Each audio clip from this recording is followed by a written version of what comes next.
Oh no! She's here! I am documenting the creation of your Christmas present. Oh my god, cat! Not so sorry though, because you're getting a gift. Sorry, I'm sorry. And I'm making it. Ah, such kitty. Much love, much purr. Firefly Lauren left. We can finally finish your Christmas present. I'm running out of battery, so I should probably document the actual process of this thing, since this is a tutorial, not a cat video for the internet. Hello lovely people, so today is my Christmas special, but I honestly couldn't find any Christmas paraphernalia in the house to wear. So as your Christmas present I am wearing makeup and my hair is down and it's not greasy, so you're welcome. And today we're just going to do a quick DIY silicone molding and casting tutorial. This is for, I'm helping my friend's boyfriend out. He's making my friend a shelving unit based off the movie Mirror Mask, and you can see the pictures here. And I'm just helping him sculpt some keyholes or locks, and so I'll show you how to do that today.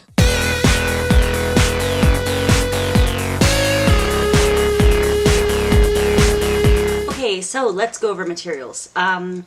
Step 1, sculpting. You're going to want to pick the type of clay you want to use. Do your research. Both water-based and oil-based have pros and cons. I really like monster clay, so do a lot of people in the cosplay community. With that in mind, you're going to need sculpting tools. I just bought these new ones because I'm doing a lot finer, more intricate work, and as you work with clay, you'll notice things that you wish you had, so I picked these up. For step 2, you're going to want clear silicone caulking.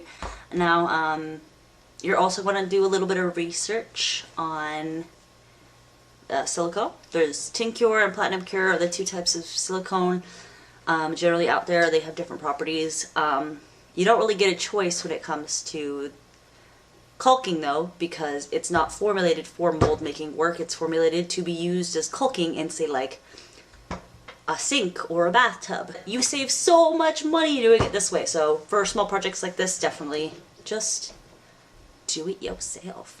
This is great for basic mold making projects. It's not toxic or anything. But you absolutely want clear silicone. You don't want the white caulking that has additives in it. It will not set as well. I have found it just totally doesn't work. You're going to want to wax paper to set your stuff down on. I usually sculpt directly on the wax paper, and it's disposable, so I'm not as concerned with getting silicone where silicone should not be. Step 3, casting. Oh no, I left my plastic outside. Shoot.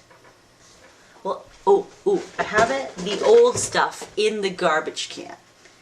I'll just show you. Here we are.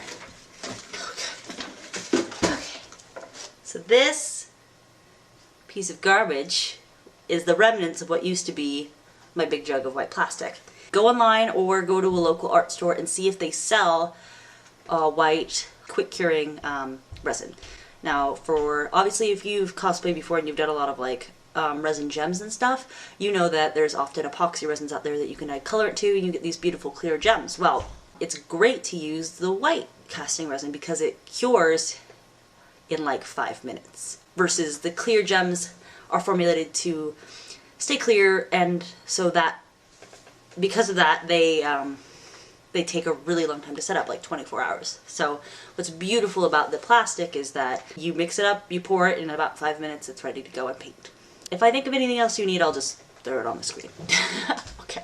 Here I have this convection oven that I got as a hand-me-down from my grandmother, so it was free, and it has been so amazing because monster clay, oil-based clays in general, need to be heated up to be workable. Otherwise they get really hard, which is great when you're wanting to do detail work, because with a water-based clay or a softer clay, it's harder to get really fine detail.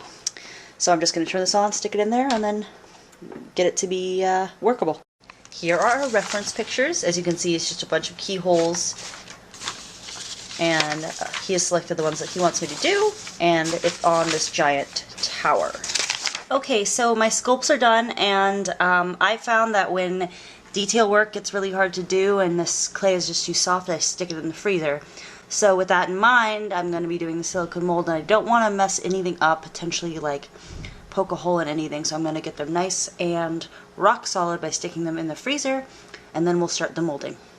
Okay, so just a big bucket of water. I do a handy, hearty, helpful amount of blue dish soap. I would say not half and half, but like maybe 1/3 to 2/3 water. A lot.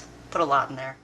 The blue should help me make sure that I'm not getting any bubbles anywhere significant, and there are times where I tend to lay the silicone a little thin because I can't see it because it's clear. So just a couple drops of bright paint.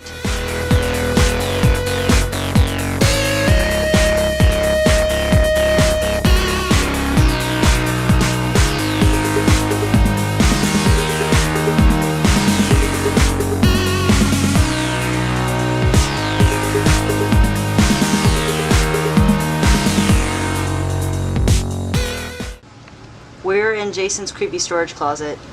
Even creepier because the lens doesn't focus. So we're gonna do the big reveal. Hopefully this turns out. It was my mistake. Oh, that's one. That's two. And they stayed together, so you could always make another set of them if it didn't work out. Wow. Is the camera actually on this at all? They look just like the damn reference. That's terrifying. You're welcome. Oh, they smell really bad because the silicone is a very acidic vinegar. Oh. I know, it's really bad. Okay. So yeah, that's the mold. It's amazing. Yay! Alright, so we have our part A and B. The best thing to do when you're finally getting ready to cast, instead of pouring in the plastic right away, pour water into your mold and then measure it. As you can see, I like to follow the lines of the Dixie cups. Well, I can't say Dixie cups, that's a brand, but you know what I mean. Plastic cups usually have the lines on them. In this case, I think this is probably way too much, actually, now that I think about it. Less viscous side, and this is the more viscous side, so I always tend to pour B into A, just because it's a lot easier to get it out of the cup. And read the instructions, see how long it says to stir for, see how long it says before it sets up. They call it a pot life. See, I can already feel it warming up.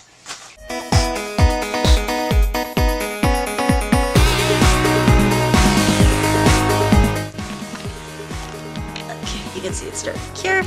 It'll turn white from clear.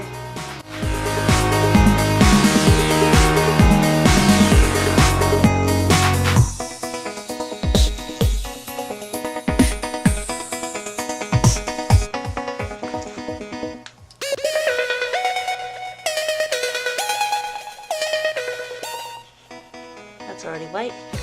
Sort of a beautiful reaction to watch.